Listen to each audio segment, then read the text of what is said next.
A heated school board meeting in Loveland has now been going on for 4 hours, and it's all in response to a T-shirt a Thompson school board member wore weeks ago. This is the shirt that Nancy Rumfelt wore to a recent school board meeting. It says, "Real Girls Rock." It's made by an athletic brand that advocates against transgender girls in sports. It led people to pack tonight's school board meeting to speak out against it or to show support. Contrary to what some people believe, there is no secret trans agenda.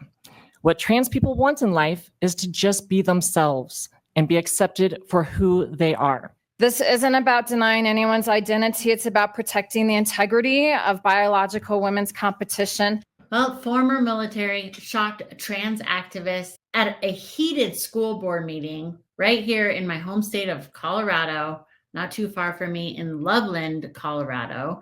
And I want to point out a few things for you to pay attention to. Number one, I want you to pay attention to, after this former military in particular speaks, how shocked the person is behind her. Why are they so shocked? I don't know. Are they so shocked? Were they about to go transition after this meeting? Did they just learn this information? Can they not believe that Yvonne said these things? What is it really? The thing is, this entire argument would be a moot point, because I think the vast majority of Americans, we don't care what you do. We love everybody. Just, it's not a great idea. And a lot of even trans people have said it's not a great idea for kids under the age of 18 to undergo something like this. And it would solve the entire sports problem, at least in youth sports, if we just eliminated that as a possibility. It's really not healthy for kids. And that's the most loving thing. But watch this and let me know what you think. Before we get to this, I want you to watch these really sweet girls, I believe, who mean well, and they're not trying to harm anybody. They just want to be able to play their sport safely. That's all they want. And yet they're being ridiculed. But I really admire the fact that they were courageous enough to pray, and that this school board meeting in particular didn't stop them, because at other school board meetings, they say that's not allowed. But watch. I would like to start us all off in prayer for everyone who's willing, if they would take off their hats and bow their heads. Dear God, thank you for bringing us all here today and giving us the opportunity to be a part of something that we care so deeply about. I pray that you keep us safe and help our minds to be open to the opinions of one another, and help us to remember that ultimately you are in control. Amen. Hi, my name is Cora Cox, and I'm a senior at Thompson Valley High School and one of the captains for the girls' soccer team. The last 4 years, I have been blessed with the ability to play for this incredible program. Unfortunately, last year, my team was put in an unfair situation where we had to compete against a biological male. This affected me and my teammates not only mentally, but also physically. One of my teammates and very close friends was put in an uncomfortable situation where she had to change in the same dressing room as a biological male. Another example was when we were playing against this player and had to defend against them with our bodies. As you would assume, they were both physically stronger and faster than us, which led to several players getting hurt. This not only breaks my heart, but makes me genuinely scared for future athletes as this problem continues to develop. My goal by giving you this speech is not to shame or put down any athlete. Me and the rest of my team believe that everyone deserves to be and feel however that they would like. My speech is to protect my team and all other biological female athletes, as well as to keep my sport fair and safe. I believe that together as a unit, we can all find a solution to include these people in their own league while protecting the girls who have worked so hard to be where they are today. Thank you for your time, and specifically thank you, Miss Nancy, for supporting us and having our backs. I just want to stop there for a second and commend that young lady. She was so brave. And I don't think any of those girls, from reading their behavior, those were not bullies. They just don't want to compete with a biological male. And yes, we are born differently. It doesn't mean that you don't love everybody. It just means that an unfair advantage when you are born genetically different. And I thought that they handled that very well, and I don't think that they had any malice. And anybody who could read behavior could see that. Now you're going to hear from a lady who had a problem, of course, with the lady who was wearing girls or real women rock, right? And she's like, as if unreal women don't rock. Well, what is an unreal woman anyway? And it doesn't exclude everybody just because you're including one group. And that's what freedom of speech is. My daughter is 8 and she has an 8 is great shirt for her birthday. Does that mean everybody else isn't great? Oh, does that mean 80-year-old isn't great? No, it's just that 8 is great. You're allowed to feel however you feel about your group. That's not fair to say that you can't do that. But listen to this lady. If I was a school board member and wore a t-shirt created, promoted, and sold by the company XXXY Athletics that said "Real Women Rock," most people would catch on pretty quickly to its meaning, knowing that XX and XY refers to chromosomes, a simplistic, inaccurate, binary way of identifying girls and boys. Many people would understand that the board member wearing a t-shirt with this message does not support the district's mission, vision, and policy, which states in part, Thompson School District does not discriminate on the basis of a person's actual or perceived characteristics such as gender, gender identity, gender expression, and would consider it appropriate to enforce the code of ethics against the board member. See, they contradict each other right here, because right here with this person, it says transgender kids. They have a transgender kids shirt on. That's an oxymoron in itself, because if you're saying a kid doesn't understand gender yet, then why are you declaring that they're already transgender? You don't know. Just let them be a kid and let them explore what it is to be a human on the planet. And then when they're 18, they can look at these things. What are we even talking about? Why is this even a subject for kids? And you're going to see in a minute what happened to a lady who was the mom of a 5th grader. And this is happening all over the country, but I live in Colorado and I was born and raised here. And I'm just shocked that this is happening here to a 5th grader. So you're going to hear that in a minute. I know I'm all over the place, but this is just nuts, or not. I've lived in Loveland since 1951, attended Loveland schools K through 12, started teaching swimming lessons in 1968 at the LHS pool. After graduating in '69, I continued my work at the pool off and on while I worked on my undergrad degree and then my degree in occupational therapy. I was a fixture at Loveland swimming pools for many years, especially the pool at Loveland High School. In the 1990s, I was the person the counselors told parents to call if their seniors still had to pass the swimming proficiency test in order to graduate. One of my main roles was encouraging and supporting kids around swimsuits and locker rooms. I have lots of locker room stories. Today, if a parent approached me and said they were concerned about potential trauma associated with school locker rooms, specifically trans girls in girls' locker rooms, I would let them know that I am well aware that it's the trans students who are at greater risk of being bullied, shamed, abused, and traumatized in locker rooms and bathrooms, that they're cisgender peers, and that the school district takes bullying, shaming, abusing, and traumatizing any child in a locker room or anywhere else on campus very seriously. But hold on a second. First of all, who signed up to be called a cisgender? You're declaring, first of all, that we have to acknowledge and adhere to what you want us to call transgender people, that in changing the language and everything. This is a big deal. We're changing the English language. And yet you can declare and just decide that I want to be called a cisgender. I don't want to be called a cisgender. That sounds like some sort of growth. Let me know in the comments if you are a cisgender and you want to be called that. Did you vote on that? I never got a vote on that. So don't declare what I want to be called in the middle of it. And second of all, how do you know what she means by shaming? How do you know what she means by that? Because I know there's just plain old creepy people. I don't care if it's transgender or heterosexual. There's really creepy heterosexuals, right? We're at the locker room at the YMCA and there's some women, my daughter and I joke about it because my poor daughter, she's 8 years old and there's this woman who's just completely butt naked, right? Oh, we're in the locker room. Isn't that, it's fine. No behavior reading skills or noticing how to read the room, right? Maybe it's not appropriate. How about that? Let's bring politeness and appropriateness back. This woman's just like, so is the kids' pool open? Just full vagina. Faith, my daughter's just, whoa. She's like, it's hairy, is what she said. That is so weird.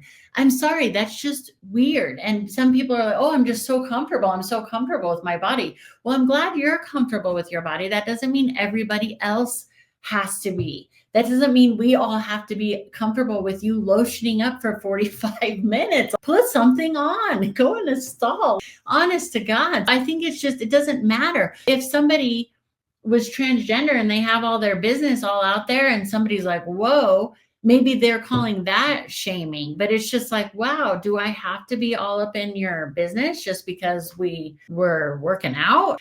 What is her definition of shaming and ridiculing?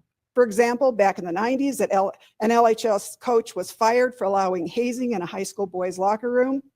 The police were called in and assault charges were brought against an LHS junior XY boy who entered the girls' locker room and cornered an XX student.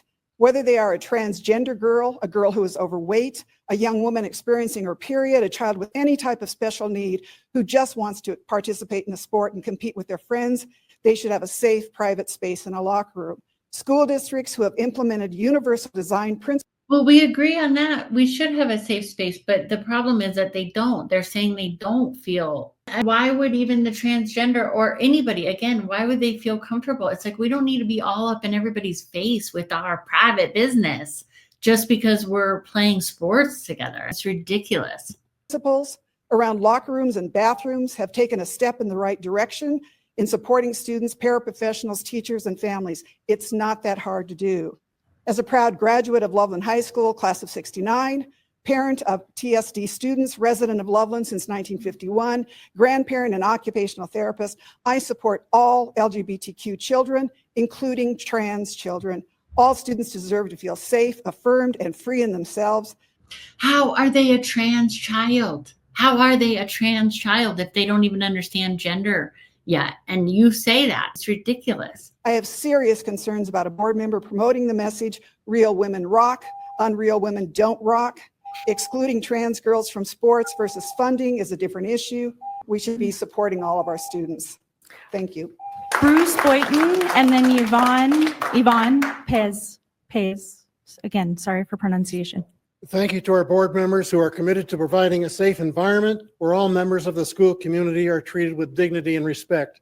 I support all board members who, with compassion for all students, strive to prevent discriminatory and hateful messaging and support the Thompson School District policy that prohibits discrimination and harassment.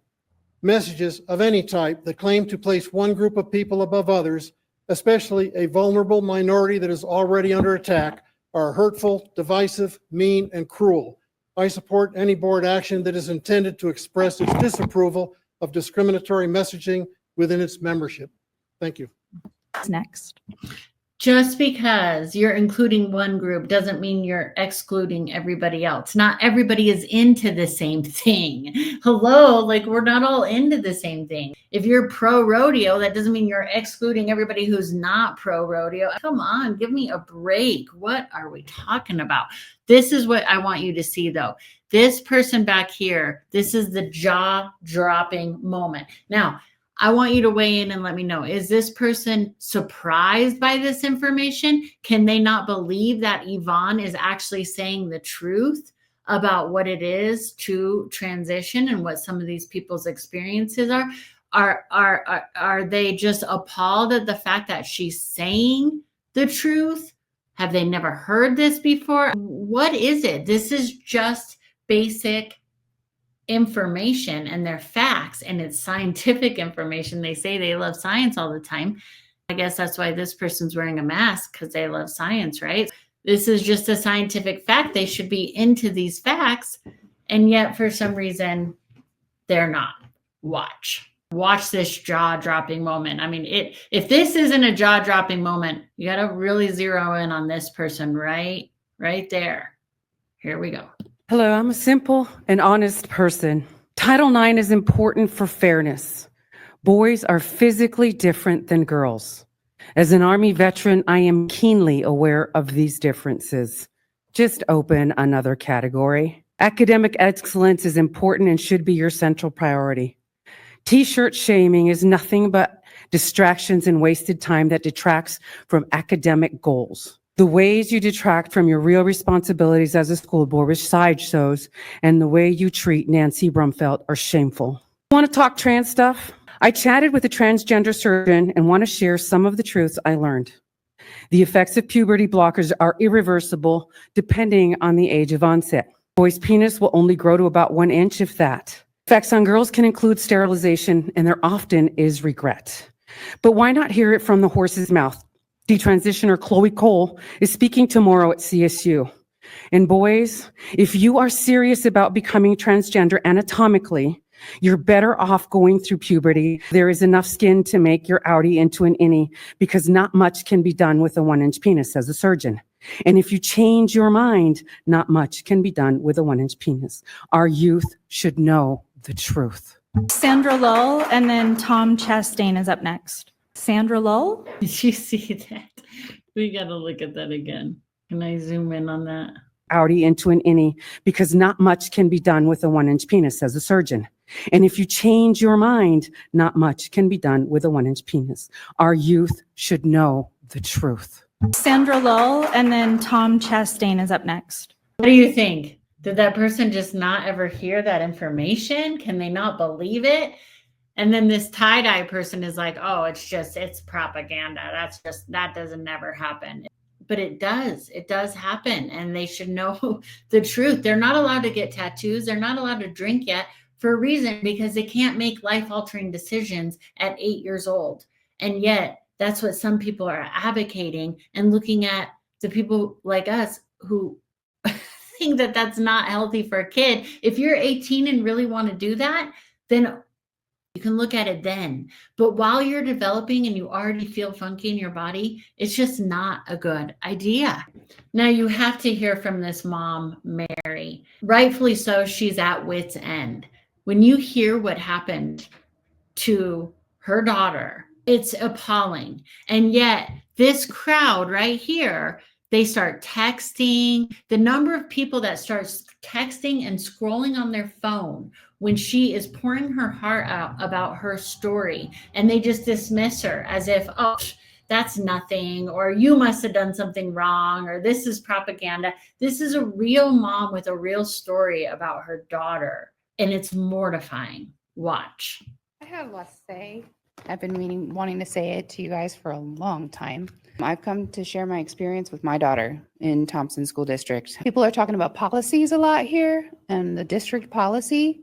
The district's policy has destroyed my daughter. She was so deeply harmed by people in positions of authority in this school district that she was made to believe that she could trust. She was told by an adult to tell her mom that she would kill herself if I did not accept her as a boy. She was told to ask me if I'd rather have a living son or a dead daughter, secretly given boys' underwear so she could feel more like a male, whatever that is. She was urged the importance of getting male hormones and having her healthy breasts removed and her flesh torn from her body to be reshaped into a useless, poor rendition of a male organ as soon as possible and without her mother knowing, and all while still in elementary school. My daughter was in 5th grade when this happened.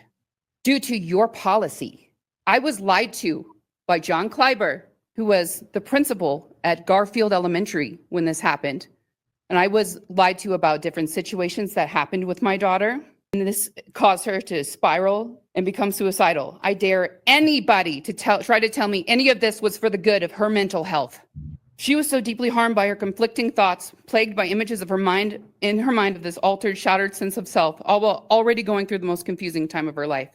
She began to spiral in ways I never thought imaginable. I had never been so afraid for my baby girl. She was introduced to a colorful, flashy world of acceptance, love, and empowerment.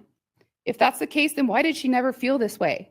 Why did she suddenly and without warning plunge into a deep, dark abyss and seep into a shadow of herself? Why did she detest everything that made up who she was? Why did she no longer accept herself? If that's the case, then why did she take a rope to her neck, feel the need to punish herself for existing? Why did she no longer love herself? If that's the case, then why did the light in her eyes fade and our world become encapsulated by this creeping, ominous energy leeching off of what positivity dare surface in her? Why did she stop caring about keeping her headspace and environment in order? Why did she no longer feel empowered? If that's the case, why was it only when I left my job, pulled her out of public school and away from the library where this also was being pushed on her and in the internet. I took her to a private therapist. I homeschooled. I dealt with many sleepless nights. Did she begin to shift back and toward herself? Why was it only after all of the things that she thought she needed in order to be acceptable, lovable, and empowered were scrubbed from her life? Ellie Did she Lee, start to ever slowly begin to feel acceptable, Darren lovable, empowered? Barrett, And this is not going to be the last that you hear of me. McWhite, This is only the beginning. or Rory Lee? And the way that the moderator is just now reading the names and just dismissing her entirely, and all those people text messaging behind her. This is the indoctrination at its finest. This is, everybody should be appalled.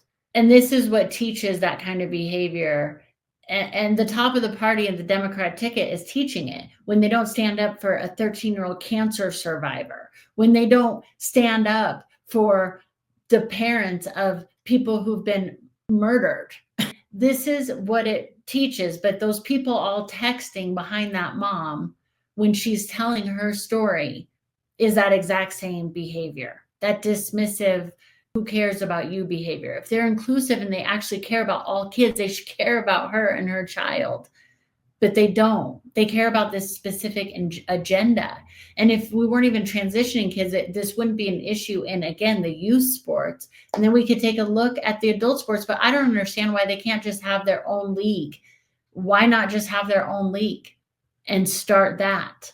That it doesn't make sense. This is the person that Yvonne was talking about who's speaking. This is somebody who transitioned. Listen to a little bit of her story.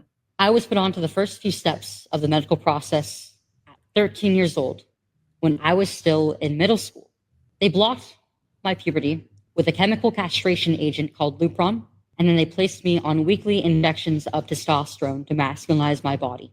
At 15 years old, before I even had my driver's license, I went under the knife, and it had a double mastectomy to remove my breasts. This served as a turning point in my transition, actually. Well, I realized that my femininity was precious, that I wanted to one day become a wife and become a mother, and actually have children of my own and to nurse them. It broke my heart realizing that I never would be able to feed my future infants using what God gave me. I have to say no to this at a young age. There's just no justifying doing this to yourself. Really, I don't, especially as a kid. Do you know how awkward? I'm awkward now as a grown-up. I still feel like a kid. When I was 13, 14, I was all knees and elbows and masculine. And then I had my friends who were like full lips and booty and all the things already. And it's like, they're like, Leah, is that you? Like going up to a wall, is that you? Of course, if somebody had told me I was a boy, I would have definitely like, sign me up.